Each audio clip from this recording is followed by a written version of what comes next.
에베소서 4장 17절과 24절을 본문으로 해서 세 가지 체크리스트라는 말씀으로 말씀드리도록 하겠습니다.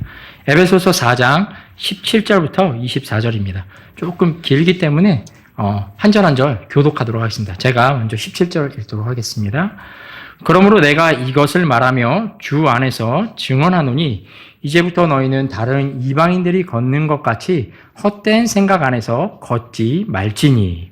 그들의 마음이 부끄럽기 때문에 그들은 시각이 어두워졌으며 자기들 안에서 있는 무지성에 하나님의 시스템에서 떨어져 있느니라. 그들은 감각을 지나쳐 자기들의 세욕에 내주고 탐욕으로 온갖 부정한 것을 행하였느니라.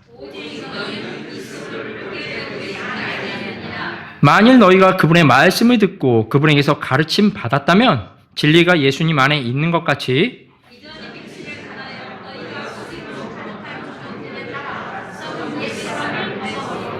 또 너희의 생각의 영 안에서 새롭게 되어 너희가 하나님을 따라 의와 거룩함 안에서 창조된 새 사람을 입으라고 가르침을 받은 것이니라. 네, 오늘 이 본문을 가지고 세 가지 체크리스트라는 말씀으로 말씀드리도록 하겠습니다. 네, 오늘은 그 예배소서 말씀을 이제 전하려고 하는데 제가 이것을 좀 준비하게 된 계기가 있습니다. 제가 미국에서도 대선이 있었잖아요. 네, 그래서 이제 누가 나왔나, 누가 되나 궁금해서 이렇게 유튜브로 뭔가 이렇게 보고 막 그랬어요. 그런데 미국 대선에서 카밀라 해리슨, 그러니까 민주당 후보죠. 그분과 벤스, 그러니까 트럼프 대통령 이제 부대통령 되는 그 벤스라는 사람이 유세 현장에서 동일한 사건이 이제 벌어졌는데 다른 반응을 하는 걸 제가 보게 됐습니다. 이게 이제 유튜브로 저는 이제 계속 뜨더라고요. 아무래도 좀 기능이 있다 보니까 뜬 거일 수도 있는데 보신 분들도 있을지 모르겠어요. 트럼프 쪽에서 이제 부통령 후보인 벤스라는 사람이 선거 유세를 하고 있었어요. 근데 누군가 이 반기독교적인 정책에 대해서 얘기하고 있었는데 이 부통령이 뒤에서 이거 영어로 예수님은 왕이십니다 이렇게 외친 거예요. 그러니까 이 벤스가 하다가 이거 들은 거예요. 자기 뒤에서. 그러다가 얘기하다가 멈추고선 맞습니다. 예수님이 왕이세요 라고 말을 하고 그 다음 이어가더라고요. 그러니까 사람들이 중간에 막 박수를 쳤더라고요. 전 되게 이상하더라고요. 우리나라에서 그렇게 했으면 뉴스 나왔을 텐데 자기가 예수님 왕이시오 이렇게 얘기를 고백을 하더라고요.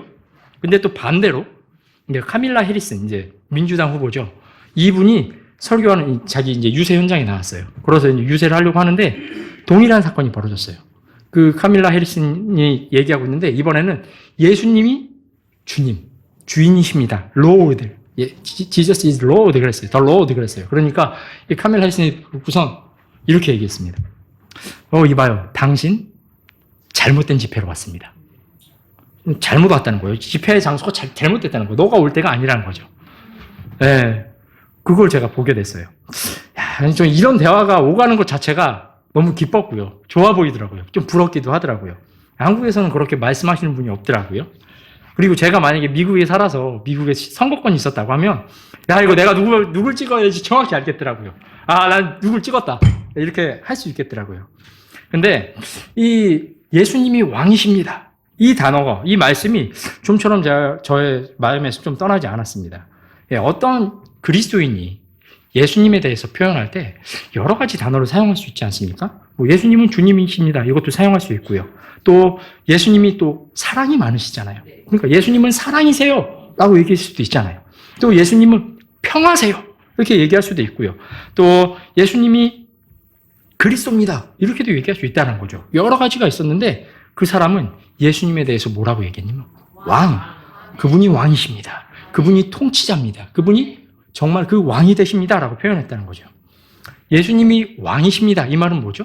그분을 내 삶의 최고의 권위자, 유일한 권위로 인정한다는 표현이죠.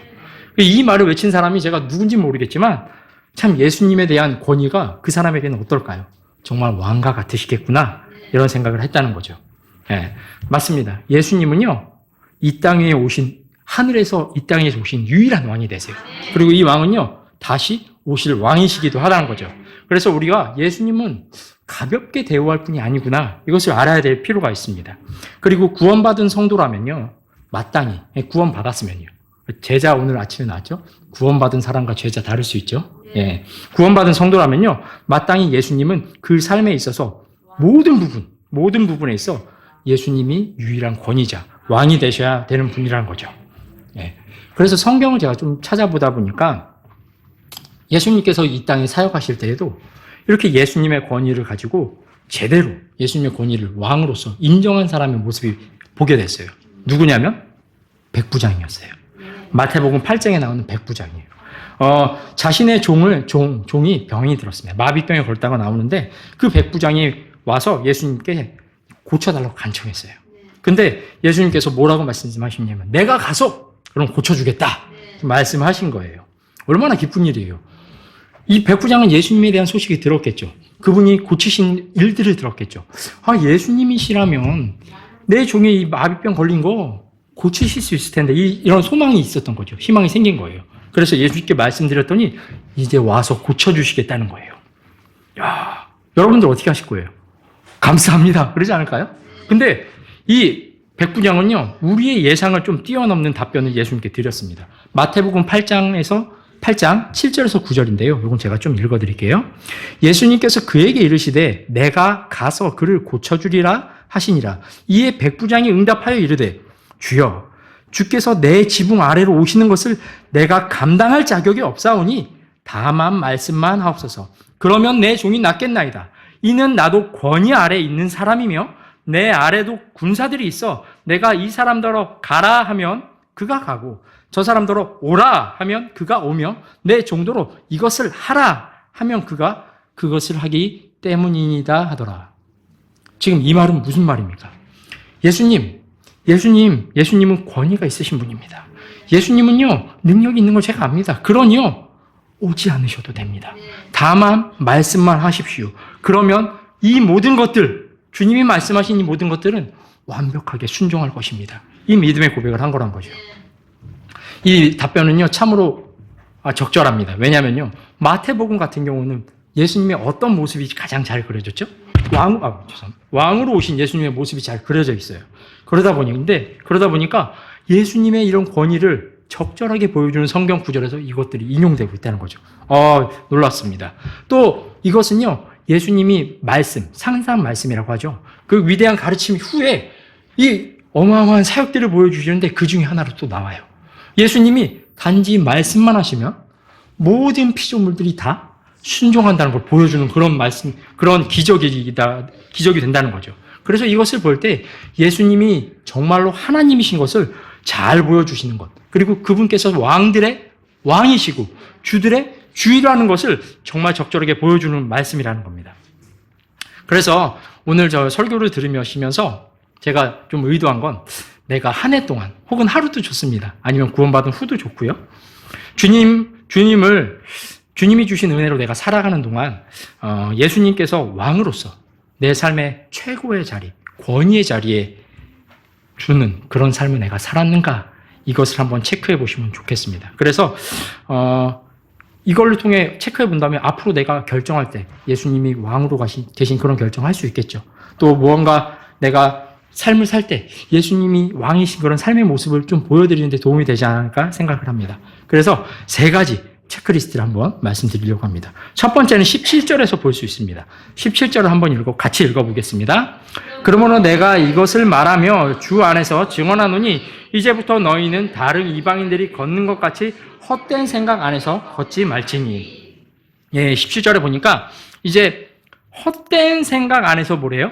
걷지 말라라고 말하고 있습니다. 그럼 이 헛된 생각이 뭔가 한번 살펴봐야 될 것 같은데, 먼저 헛된이라는 단어를 제가 좀 찾아봤어요. 영어로 vanity라는 단어가 사용됐는데, 이 단어가 공허함, 또 욕망을 만족시킬 실체가 없음, 불확실성, 무의미함, 이런 의미를 가지고 있습니다. 그러니까 이 헛되다는 건 약간 풍선처럼, 솜사탕처럼 뭔가 좀 부풀어 있고 좀 그런 거죠.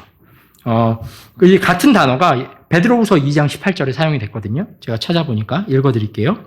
이는 그들이 헛된 것을 크게 부풀려 말할 때에 오류 속에 사는 자들에게서 벗어나 정결하게 된 자들을 그들이 육신의 정욕과 많은 호색을 통해 깨어내기 때문이라. 그러니까 베드로가 거짓 교사들이 이렇게 할 거야 라고 하면서 말씀한 부분인데, 거짓 교사들이 하는 말들이 어땠냐? 헛된 것을 크게 부풀려 말한다라는 거예요. 이 같은 헛된이라는 거죠. 자, 거짓 교사들이 어떤 사람을 깨어내려고 하는 말 어떻다는 거예요?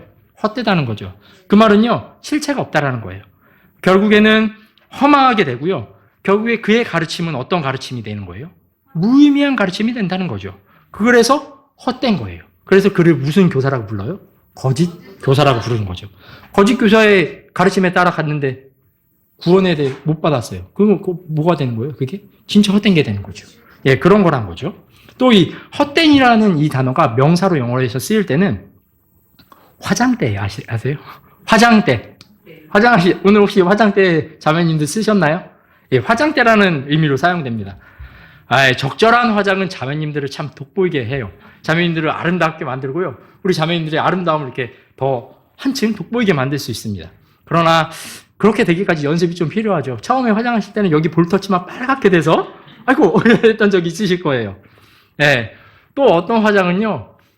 정말로 대단하더라고요. 사람을 완전히 바꾸는 그런 화장도 있더라고요. 네. 어떤 그 영상에도 보니까 자기가 화장하는 그런 모습을 이렇게 올리신 분이 있더라고요. 근데 화장 전과 후를 올리셨는데, 맨 얼굴을 꼭 봐야겠구나. 결혼하기 전에. 이런 생각이 들 정도로 바뀌시는 걸 봤어요. 근데 이런 대단한 화장일지라도 클렌징 앞에 서면 어떻습니까? 네, 모든 게 다 지워집니다. 모든 게 다 지워지죠. 그러니까 헛되다는 거죠. 화장 언젠가 지워야 되잖아요. 그러면 이제 본판 얼굴이 나온 거예요. 네, 본판 얼굴이 나오는 거죠. 그게 바로 이 헛되다는 거죠. 의미라는 거죠.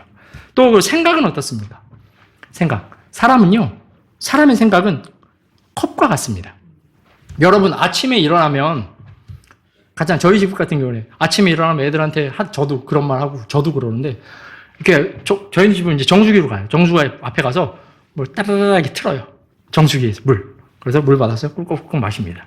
여러분들, 아침에 물 마실 때 뭐 사용하세요? 컵. 그렇죠. 이 컵, 생각은 컵과 같다는 거죠. 그래서 이 컵 안에 우리가 무언가를 담아놓고 그것을 가지고 이 세상을 살아갑니다. 그 컵 속에 담은 생각을 가지고 이 세상에 적용하는 거예요. 그리고 만일 이 사람의 생각이 헛된 것으로 가득하다면 이 세상은 뭐가 가득해질까요? 헛된 게 가득해지게 되겠죠. 이 헛된 것을 세상의 행동으로 보여주기 시작하는 거죠. 하나님께서 이 세상을 물로써 심판하셨을 때 기억하세요? 홍수 심판이 있었죠? 네, 창세기 6장에 한번 넘어가 볼게요. 창세기 6장 5절입니다. 창세기 6장 5절. 찾으셨으면 다 같이 한번 읽어보겠습니다. 창세기 6장 5절입니다. 다 같이 읽겠습니다. 하나님께서 사람의 사악함이 땅에서 커지고 또 그의 마음에서 나오는 생각의 모든 상상이 항상 악할 뿐임을 보셨더라. 예, 여기 보니까 6장 5절에서 사람의 마음에서 나오는 모든 생각의 상상이 뭐랬대요? 항상 악했다라는 거예요. 그러니까 이 악한 것이 어떻게 됐을까요? 현실로 나타났겠죠. 현실로 나타난 거예요. 그래서 아래 11절 한번 보시면, 6장 11절 보시면 같이 읽어볼까요? 땅도 하나님 앞에 부패하여 그 땅이 폭력으로 가득하였더라. 그러니까 이제 무엇이 드러난 거예요? 폭력으로 드러난 거예요. 결국 헛된 것들, 이런 생각들은 결국 악한 것으로 드러나 버렸다는 거죠. 그래서 이 헛된 것은 모두 하나님께서 심판하시기 때문에 더욱더 헛된 것이 된다는 거죠. 또 이런 부분들은요, 사람들의 어떤 연구에 의해서도 이런 게 나타납니다. 특히 범죄학 같은 거 보면은 그런데 이런 것들이 나타나고 있습니다. 제가 보니까 그 사무엘 요첼슨이란 분과 스탠스 이 세너마우라는 두 사람이 범죄자의 특성이라는 책을 썼습니다. 근데 이거 한국어로 저도 번역된 게 있는데 봤는데 번역되지 아직 않았더라고요. 스탠스 이 사머나우 이분의 책은 단품으로 나와 있는 게 있는데 범죄자의 특성 이 책은 나오진 않았더라고요. 근데 이 사람들이 범죄자들의 사고, 이 생각 체계를 이제 연구를 한 거예요. 근데 그 사람들이 뭐라고 이제 결론 부분에서 나오는 부분이 있는데 제가 좀 읽어드릴게요. 인용해 보겠습니다. 사회학적 설명들은 만족스럽지 못했다. 그러니까 범죄에 대해서 이렇게 설명하는 사회학적인 설명들이 있잖아요. 그게 만족스럽지 못했다는 거예요. 자기들이 연구해 보니까. 한 인간이 자신의 환경에 오염되기 때문에 범죄자가 된다는 생각은 너무 빈약한 설명으로 드러났다. 그러니까 뭐예요? 자기가 연구해 보니까 사람이 범죄자가 되는 거, 그 사람 환경 때문이 그런 게 그렇다고 이제 사회학적으로 설명했는데 그게 빈약하다는 거예요. 동의하기 어렵다 이거죠. 그래 중약하고요. 우리가 보여주었듯이 이제 이 사람들이 이제 샘플 예시를 제시한 거예요. 범죄자는 열악한 가정뿐 아니라 특권을 누리는 가정에서도 나온다. 한 인간을 범죄자로 만드는 것은 환경이 아니라 아주 어린 나이에 시작하는 일련의 선택이다. 네. 여러분들 범죄자들이 선택할 때 뭘 가지고 선택했을까요? 자기들 생각이에요. 네. 그러니까 결국에는 헛된 생각들 이것들이요 성경 입장과 동일하죠. 그들을 범죄자로 만들었다는 겁니다. 자, 그래서요 우리는 이 헛된 생각, 혹시 내가 구원받은 이후에도 이런 헛된 생각에 빠져 지낸 건 아닌가 한번 생각해 봐야 된다는 거죠. 헛된 생각의 특징은요 명료합니다. 그 생각의 중심에 예수님이 안 계세요. 그 생각의 중심에 예수님이 없는 사고방식이라는 거죠. 예를 들어 볼까요? 과도한 걱정 어떻습니까? 거기에 그리스도가 계신가요? 주님은 걱정하기보다 우리에게 뭐라고 하시죠? 기도하라고 하시죠. 기도하라고 가르쳐 주시죠. 예, 걱정하는 이런 생각은 헛된 생각이 된다는 거죠. 그래서 거기엔 그리스도가 안 계신 거예요. 시기 어떻습니까? 시기. 하나님께서 그 사람에게도 주셨고, 내게도 주셨는데, 하나님께서 주신 그것을 시기하는 거 아니잖아요. 시기하는 거잖아요. 거기에 그리스도가 중심에 있습니까? 없다라는 거죠. 하나님께서는 나보다 남을 더 낫게 여기라고 명령을 주셨죠. 그렇죠? 또 그리고 그 사람에게 복 주신 거 아니에요. 나한테도 복을 주셨다는 거죠. 예, 시기에는 그리스도가 중심에 계시지 않다는 거죠. 또 악감정을 품는 거 거기도 그리스도가 없습니다. 우리는 서로 용서하라는 명령을 받았죠. 분노는 어떻습니까? 비방은요. 교만, 수군거림, 반복적으로 후회하는 거. 얘 그랬어야 되는데. 또 자기 연민. 자기만 생각하는 거예요. 나만 바라보고. 거기에 그리스도가 계신가요? 나만 있겠죠. 예. 그런 생각에는 그리스도가 중심에 계시지 않는다는 겁니다. 그것이 바로 헛된 생각이 될 뿐입니다. 그래서 주님께서 허락하셔서 우리가 이렇게 한 해 이렇게 살아왔는데 내가 이런 헛된 생각 속에 빠져서 걷지 않았나 한번 돌아보시기 바랍니다. 혹시 이런 헛된 생각이 내 삶에서 이제 뭘로 드러났겠어요? 행동으로, 삶으로 드러났겠죠. 그게 투영돼서 나와버려서 나의 가정, 또 교회 생활에서, 또 사회 생활에서 이런 것이 나와서 이렇게 만들진 않았나 한번 생각해 보시기 바랍니다. 이 헛된 생각에는 우리의 권위자 대신 그리스도가 없는 생각입니다. 생각의 중심에 왕이신 주님이 안 계시니까 그분이 배제된 생각들을 한 거예요. 예. 로마서 8장 6절과 8절은 이렇게 말씀하고 있습니다. 제가 한번 읽어드릴게요. 이는 육신적으로 생각하는 것은 사망이나 영적으로 생각하는 것은 생명과 평안이기 때문이라. 이는 육신적인 생각은 하나님의 법에 복종하지 않을 뿐 아니라 참으로 그리할 수도 없으므로 그것이 하나님을 대적하여 원수되는 것이기 때문이라. 그런즉 그렇게 육신 안에 있는 자들은 하나님을 기쁘시게 할 수 없느니라. 네. 올 한 해 헛된 생각 안에 빠져있지 않은가 돌아보시기 바랍니다. 그리고 도움이 필요하다면 언제든지 지체들과 함께 교회와 함께 기도하시면서 주님께 도움을 요청하시기 바랍니다. 빌립보서 4장 6절과 7절에 이렇게 써 있어요. 아무것도 염려하지 말고 오직 모든 일에 기도와 간구로 너희 구할 것들을 감사함으로 하나님께 아뢰라. 그리하면 모든 지각을 뛰어넘는 하나님의 평강이 그리스도 예수님을 통해 너희의 마음과 생각을 지키시리라. 예, 만약에 혹시 이런 헛된 생각에 빠져 지낸 적이 있다면 이제 그 헛된 생각에서 빠져나와 그리스도를 생각의 중심에 두시는 그런 일이 있을 수 있도록 예수님의 이름으로 바라봅니다. 그리고 두 번째 체크해 볼 거는요. 18절에서 발견합니다. 18절 한번 같이 읽어보겠습니다. 18절입니다. 그들의 마음이 눈멀었기 때문에 그들은 지각이 어두워졌으며 자기들 안에 있는 그 무지함을 통해 하나님의 생명에서 떨어져 있느니라. 네, 여기 18절에 보니까 하나님의 생명에서 떨어져 있는 것들이 나오는데 그들의 지각 그리고 무지함이라고 말하고 있습니다.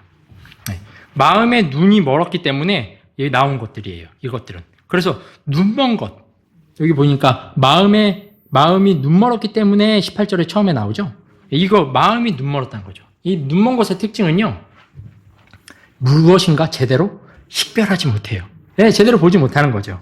네, 눈 멀었다 이 단어가 마가복음 3장 5절에서 같이 사용됐는데 여기서는 제가 한번 읽어드릴게요. 마가복음 3장 5절입니다. 또 그들의 마음이 강팍함으로 인해 그분께서 근심하사 분노하시며 그들을 둘러보시며 그 사람에게 이르시되 내 손을 앞으로 내밀라 하시니라. 이에 그가 손을 내미니 그의 손이 다른 손과 같이 온전하게 회복되었더라. 죄송합니다. 예, 강팍하게 하다 이 단어가 보니까 같은 단어, 지금 눈 멀었다 이거랑 같은 단어가 사용됐더라고요. 여러분 성경에서 강팍함 하시면 떠오르는 사람 한 분 있지 않으세요? 강팍하게 해서 10번이나 파라오, 예, 이집트의 파라오. 네, 그가 강팍했죠. 예, 이 강팍함은요, 신기합니다. 하나님과 항상 충돌하고 대적하게 만듭니다. 대표적으로 파라오가 그랬죠. 이 강팍함을 이제 저도 좀 찾아보면서 찾아봤는데 출애굽기 9장 34절에 이렇게 나와요. 또 파라오가 비와 우박과 천둥이 그친 것을 볼 때에 여전히 죄를 더지어 자기 마음과 자기 신하들의 마음을 강팍하게 하더라. 그러니까 마음이 강팍하다는 건 딱딱하게 굳어진 거예요. 네, 눈 멀은 거랑 똑같다는 거죠. 그러나 이스라엘, 또 에스겔서 3장 7절은 이렇게 써 있습니다. 그러나 이스라엘 집은 내게 귀를 기울이지 아니하리니 이는 그들이 내게 귀를 기울이려 하지 않기 때문이라. 이는 이스라엘의 온 집이 뻔뻔하고 마음이 강팍하기 때문이라. 또 시편 말씀은 이렇게 말씀합니다. 95장 7절에서 8절인데요. 이는 그분은 우리의 하나님이시요 우리는 그분의 초장에 거하는 백성이며 그분의 손의 양들이기 때문이라. 오늘날 너희가 만일 그분의 음성을 듣거든 경노하게 하던 때와 같이 또 광야에서 시험하던 날에 한 것 같이 너희 마음을 강팍하게 할지 말지어다. 이 강팍함은요 항상 하나님과 충돌하게 만듭니다. 마음이 눈먼 것도 마찬가지입니다. 식별할 수 없기 때문에 충돌하게 만들죠. 하나님과 충돌하게 만든다는 겁니다. 또 이 눈 멀었다는 단어가 로마서 11장 25절에도 동일하게 사용됐더라고요. 여기서는 이제 읽어드릴게요. 로마서 11장 25절. 이는 형제들아 너희가 스스로 지혜 있다고 자만하지 않게 하기 위하여 이 신비를 너희가 모르기를 내가 원치 아니하기 때문이니 곧 이방인들의 충만함이 오기까지 부분적으로 눈이 머는 일이 이스라엘에게 일어난 것이다. 이렇게 적혀 있습니다. 그러니까 이 눈먼 것의 특징은요, 하나님의 뜻을 이제 받아들이기가 어려운 거죠. 예, 어렵게 만든다는 거죠. 하나님과 가까이 하지 못하게 하는 거죠. 그렇다면 이렇게 하나님과 우리를 충돌하게 만들고요. 또 하나님의 뜻을 받아들이기 어렵게 만드는 것, 그것이 뭐가 있을까요? 바로 죄입니다. 예, 우리 삶에 죄가 하나님과 충돌하게 만들고 하나님과 나 사이를 멀어지게 만든다는 거죠. 우리가 죄를 짓는다고 우리의 구원이 취소되거나 하는 것은 아닙니다. 예, 이거를 이제 명료하시기 바랍니다. 한 번 구원받은 사람은요, 예수 그리스도께서 하신 그 일 때문에 구원받는 거예요. 우리가 한 행위로 구원 안 받은 것이라면, 우리가 하지 않은 행위로 구원받았다면, 우리가 하는 어떤 행위로도 구원을 다시 취소할 수는 없는 거죠. 예, 우리가 행한 것이 없다면, 우리의 행함으로 인해 잃어버릴 것도 없다라는 거죠. 예, 하지만 죄에 빠져 지낸다면, 하나님과 우리 관계는요, 어떻게 될까요? 멀어질 수 있습니다. 다윗이 우리아의 아내로 인해 죄를 지었을 때 그가 이전에 하던 것처럼 하나님께 기도할 수 있었을까요? 없었을 거예요. 아름다운 시편으로 하나님 찬송할 수 있었을까요? 없었을 거예요. 그 전에 하던 것처럼 하나님 말씀으로 자기를 돌아볼 수 있었을까요? 어려웠을 거예요.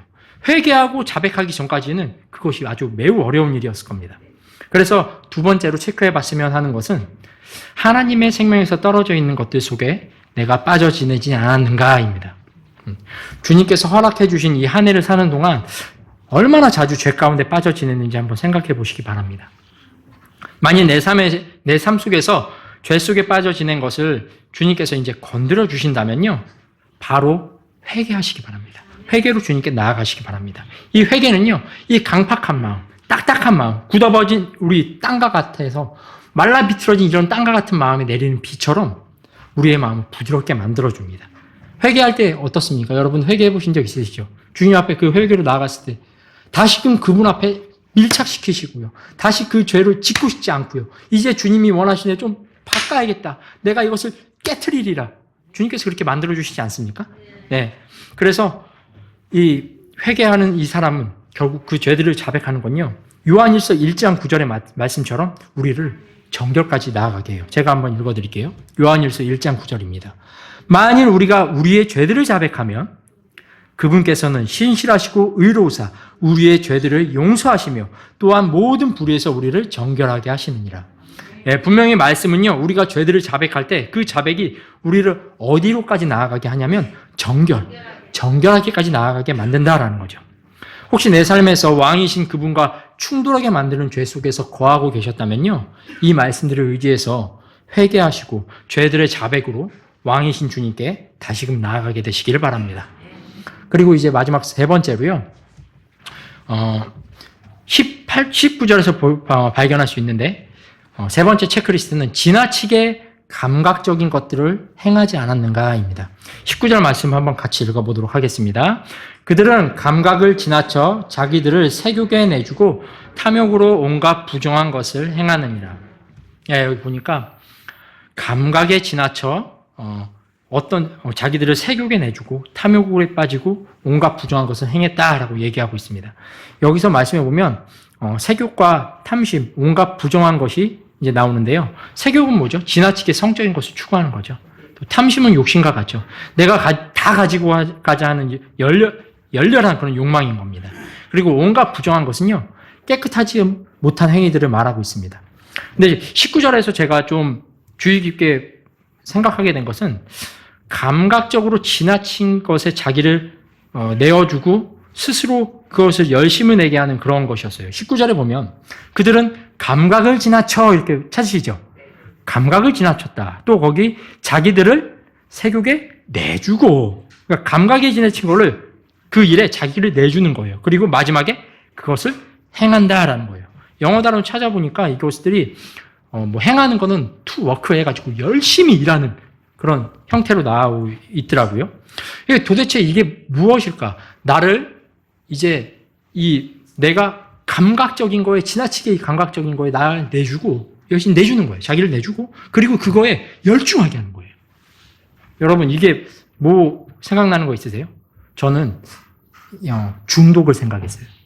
중독 어떻습니까? 잘 알고 계시죠? 무언가 지나치게 빠져들어서 자기 마음을 그것에 완전히 빼앗겨버린 상태입니다. 예전에는 중독하면 대표적인 게 있었죠. 술, 담배, 도박, 마약, 이런 것들이었죠. 근데 요즘은 더 늘어났습니다. SNS 중독, 그렇죠? 핸드폰 중독, 심각하죠? 게임 중독, 뭐 이런 여러 가지 중독이 더 생겨났다는 거죠. 이 중독의 특징은요, 항상 신체적인 것을 경험을 가져와요. 그렇죠? 그걸 경험하게 한다는 거죠. 그리고 그 경험에 자기의 마음의 모든 것을 내주게 됩니다. 그리고 거기에 어떻게 해요? 집중해요. 그걸 열심히 합니다. 중독이죠. 여러분, 이것과 동일한 게 뭔지 아세요? 우상숭배입니다. 내 마음을 내어주는 거예요. 그것에게. 하나님이 아닌 다른 것에게. 그리고 그걸 열심히 섬깁니다. 마치 일하듯이. 네. 이게 바로 중독이란 거죠. 지나치게 감각적인 것. 이것이 바로 우상숭배의 연장성에 있는 중독이란 거죠. 중독된 사람은요, 이 중독된 거 외에 다른 기쁨이 없어요. 그래서 사랑하는 형제 자매님들 한번 생각해 보시기 바랍니다. 주님께서 주신 이 한 해를 보내는 동안 내가 지나치게 감각적인 것을 행한 적은 없는가? 내가 거기에 빠져서 마치 중독된 사람처럼 그것한테 나를 내주고 마땅히 되찾아야 할 우리의 시간을 감각적인 것에 내주지 않았는가? 한번 돌아보시기 바랍니다. 기도해야 되는데 핸드폰에 빠져 있고요. 네. 또 말씀 읽어야 되는데 유튜브 보고 있고요. 오해하지 마세요. 제 얘기예요. 공감하지 마세요. 제 얘기예요. 예. 아이들과 시간 보내야 되는데 그 시간을 지나치게 감각적인 것에 뺏겨서 나 자신을 내주는 그런 것들을 행했다면요, 이제 그것을 과감히 잘라버리시기 바랍니다. 그것을 잘라버리고 다시 일어나야 할 것입니다.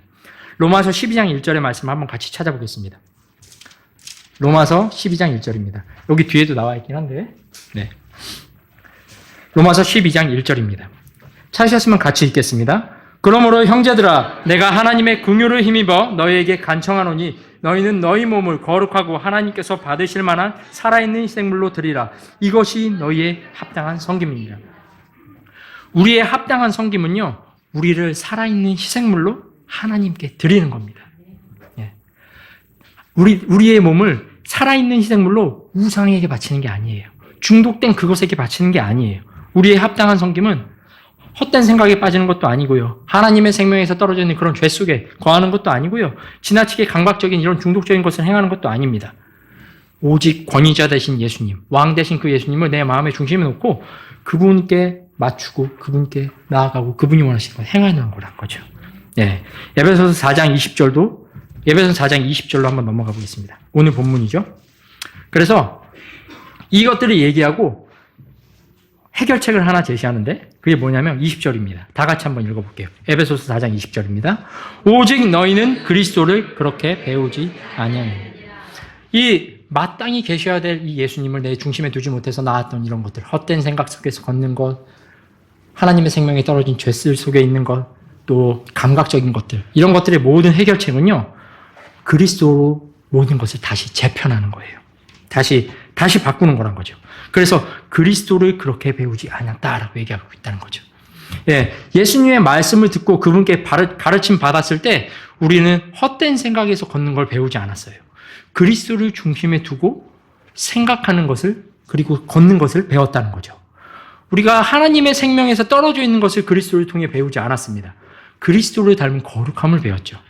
지나치게 감각적인 것을 행하는 것을 우리는 그리스도를 통해 배우지 않았습니다. 나의 몸을 하나님께 살아있는 희생물로 드리는 것을 배웠다는 거죠. 우리 삶의 모든 영역에서 유일하신 왕, 이분을, 예수 그리스도를 내 마음의 중심, 우리 삶의 중심으로 둬야 된다는 것입니다. 우리의 권위의 위치 있죠? 권위의 위치에 예수님이 오시도록 해야 된다는 거죠. 예, 저는 오늘 한 해를 되돌아보면서 체크해 볼 수 있는 3가지 말씀드렸습니다. 첫 번째는 헛된 생각 안에서 걷지 않았는가. 그리고 두 번째는 하나님의 생명에 떨어져 있는 것들 속에 빠져 지내지 않았는가. 죄 가운데 있지 않았는가. 세 번째는 지나치게 감각적인 것들, 이런 것들을 행하지 않았는가. 이것을 말씀드렸습니다. 이것들 모두 우리의 권위의 위치에 예수님을 두지 않았을 때 일어나는 것들이에요. 그렇죠? 그래서 그때 빠져들기 쉽다는 거죠. 그래서 이것을 좀 벗어나기 위해서 우리가 할 수 있는 권면 3가지를 말씀드리고 말씀 좀 마치도록 하겠습니다. 첫 번째 권면은요, 오늘 봤던 본문 21절과 22절에 나오는데, 벗어버리라. 이겁니다. 벗어버리라. 한번 에베소서 4장 21절과 22절 같이 읽어보겠습니다. 만일 너희가 그분의 말씀을 듣고 그분에게서 가르침을 받았다면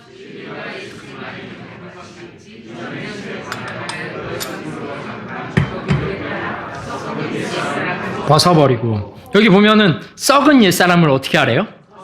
벗어버리라 라는 거죠. 헛된 생각들, 과도한 걱정, 시기, 악감정 품는 거, 비방, 교만, 수군거림, 반복적으로 후회하는 것, 자기 연민 등 이런 것들을요, 이 헛된 것 버려버리라는 거죠. 벗어버리라는 겁니다. 우리가 예수님을 알게 되어 진리를 알게 된 것처럼 벗어버리라 이렇게 표현하고 있어요. 예수님을 알아서 진리 알았던 것처럼 벗어버리라 이렇게 얘기하고 있다는 거죠. 예수님이 중심에 없는 이런 생각들은 모두 헛된 겁니다. 헛된 건 어떻게 됩니까? 허망하게 됩니다. 실체가 없어 공허하게 만듭니다. 진리가 무엇이냐고 무엇이냐라고 빌라도가 물었는데 우리는 진리가 무엇이냐 이렇게 물으면 안 돼요. 진리는 예수 그리스도. 진리가 누구시냐라고 물어봐야 된다는 거죠. 그래서 우리는 헛된 생각을, 이 옛사람을 예수 그리스도의 이름으로 벗어버려야 된다는 것입니다. 이제 밤이 지나가고 낮이 가까이 왔습니다. 이제 예수님께서 다시 오실 겁니다. 로마서 13장 12절입니다. 밤이 많이 지나고 낮이 가까이 왔으니 그러므로 우리가 어둠의 행위를 벗어버리고 빛의 갑옷을 입자.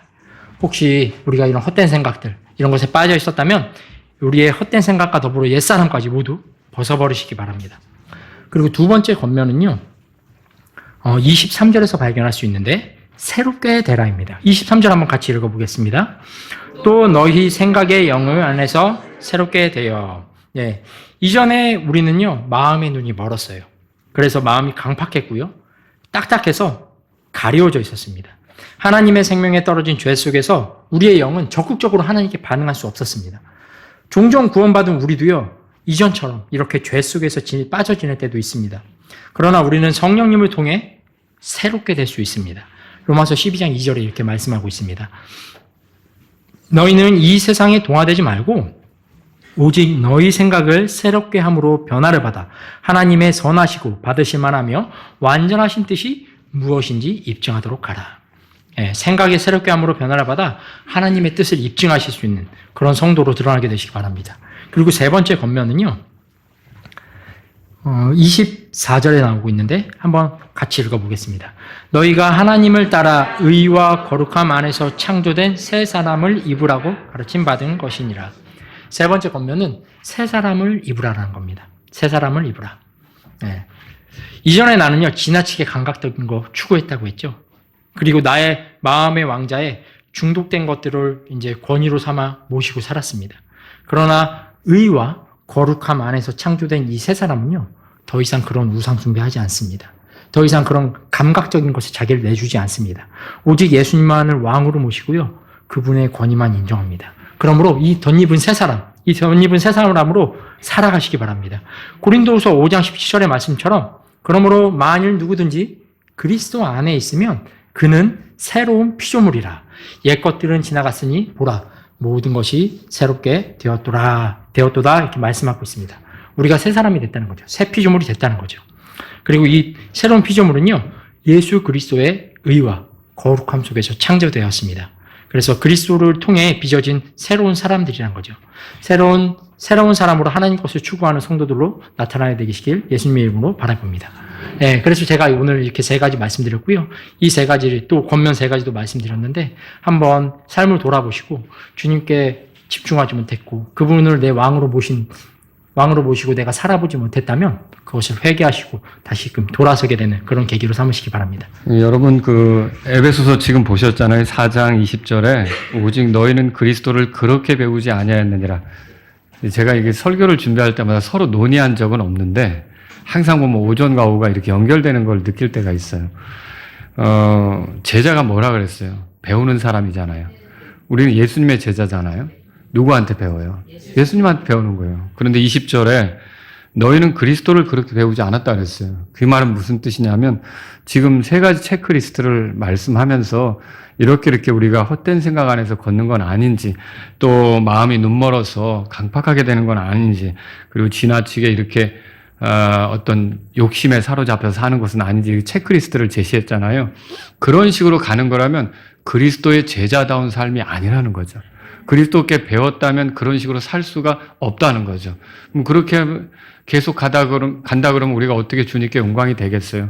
그래서 우리는 옛사람을 벗어버리고 옛날에 내가 정말 어떻게 가지고 있었던 그 옛날의 모습 이런 것들은 이제 다 벗어버리고 어떻게 새롭게 우리가 가야 되죠. 여러분이 땀 흘리고 지치고 이렇게 하면 집에 들어가면 어떻게 합니까?